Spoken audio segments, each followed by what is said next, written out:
नमस्कार मंडळी, मी doctor Sharmila Agarwal, chief of radiation oncology, Punyashlok Ahilyadevi Holkar hospital, head and neck cancer institute, dockyard road, Mumbai ह्याच्यावरून आज तुम्हाला भेटायला आलेली आहे हे बोलण्यासाठी की रेडिएशन तोंड आणि गळा या कॅन्सरमध्ये किती इम्पॉर्टंट आहे.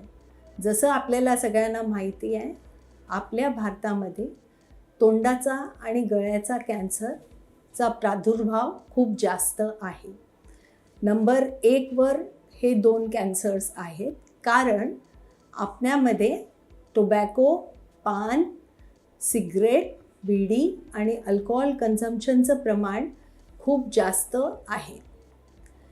हे जे हेड अँड नेक कॅन्सर्स किंवा तोंड आणि गळ्याचे जे कॅन्सर्स असतात ते तोंडात पण होऊ शकतात, गळ्यामध्ये पण होऊ शकतात, पण प्रायमरी कॉज त्याचा मोस्टली टोबॅको रिलेटेड आणि अल्कोहोल रिलेटेडच आहे. आता या कॅन्सरची मेन ट्रीटमेंट एक ऑपरेशन आहे, दुसरं रेडिएशन आहे. ऑपरेशन आपण तेव्हा प्रेफर करतो जेव्हा ते एकदम लोकलाइज्ड असतं आणि विदाऊट फंक्शनल डिसफंक्शन ऑपरेशन करून आपण काढू शकतो.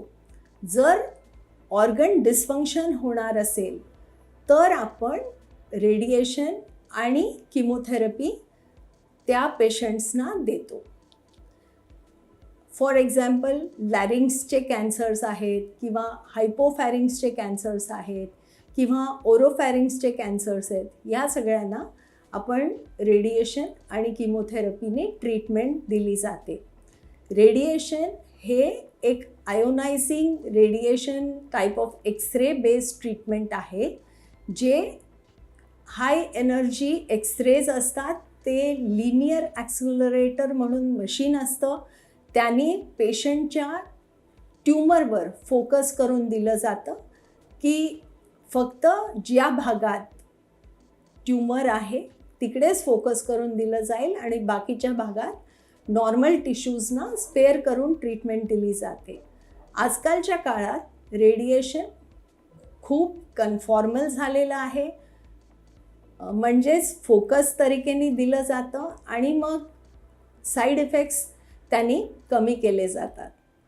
ह्याच्या अलावा ही जी ट्रीटमेंट आहे त्याच्यामध्ये जे थोडेफार साईड इफेक्ट्स होतात त्याच्यासाठी तुम्हाला आधीच डॉक्टर समजावून देतात. त्याच्यामध्ये गिळायला त्रास होऊ शकतो आणि गिळायला त्रास होण्यासाठी जे उपाय करू शकतात ते आम्ही इथे करतो. त्याला dose optimized DARS related IMRT treatment म्हणतात. त्याच्यामुळे गिळण्याचा त्रास आम्ही कमी करून रेडिएशन देऊ शकतो.